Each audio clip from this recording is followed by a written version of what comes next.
کہ بنی اسرائیل کا ایک شخص تھا اور اس کے بہت زیادہ گناہ تھے۔ آپ تصور کر سکتے ہیں کہ چوری کرتا ہوگا، شراب پیتا ہوگا، جوا کھیلتا ہوگا، ہر جو گناہ کا کام ہے وہ کرتا ہوگا۔ مطلب ایک ایگزامپل دے رہی ہوں آپ کو۔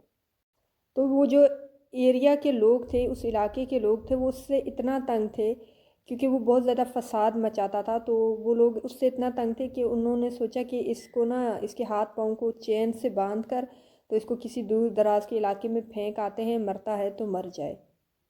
تو اس دور کے جو نبی تھے ان لوگوں نے اس سے مشورہ کیا، مشورہ کر کے اس آدمی کو چین سے باندھا اور اسے دور پھینک کر واپس آ گئے۔ اس بندے کی ڈیتھ ہو گئی اور اللہ تعالیٰ کی طرف سے اس نبی کو وحی آئی، اور وحی میں اللہ تعالیٰ نے فرمایا کہ میرا ایک ولی فوت ہو گیا ہے اور تم نے اسے غسل نہیں دیا۔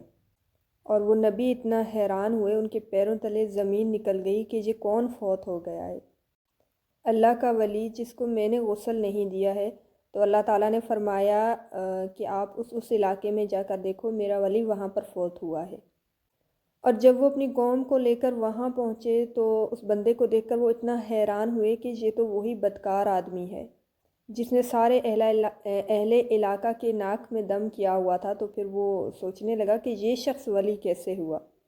تو اللہ تعالیٰ نے فرمایا کہ اس نے مرنے سے پہلے ایک دعا کی تھی، اور وہ دعا مجھے اتنی عزیز ہے، اتنی پسند آئی کہ اگر وہ اس دعا سے پوری انسانیت کو بھی بخشوانا چاہتا تو میں بخش دیتا۔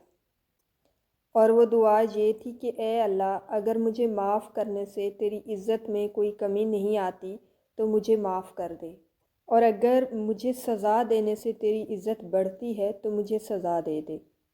بہت ہی خوبصورت الفاظ۔ دیکھیں اللہ تعالیٰ بہتر جانتا ہے کہ کون سا انسان کیسا ہے اور کب کون کیسے اللہ سے معافی مانگ لے اور کس کو اللہ بخش دے، کون اللہ کو زیادہ عزیز ہے۔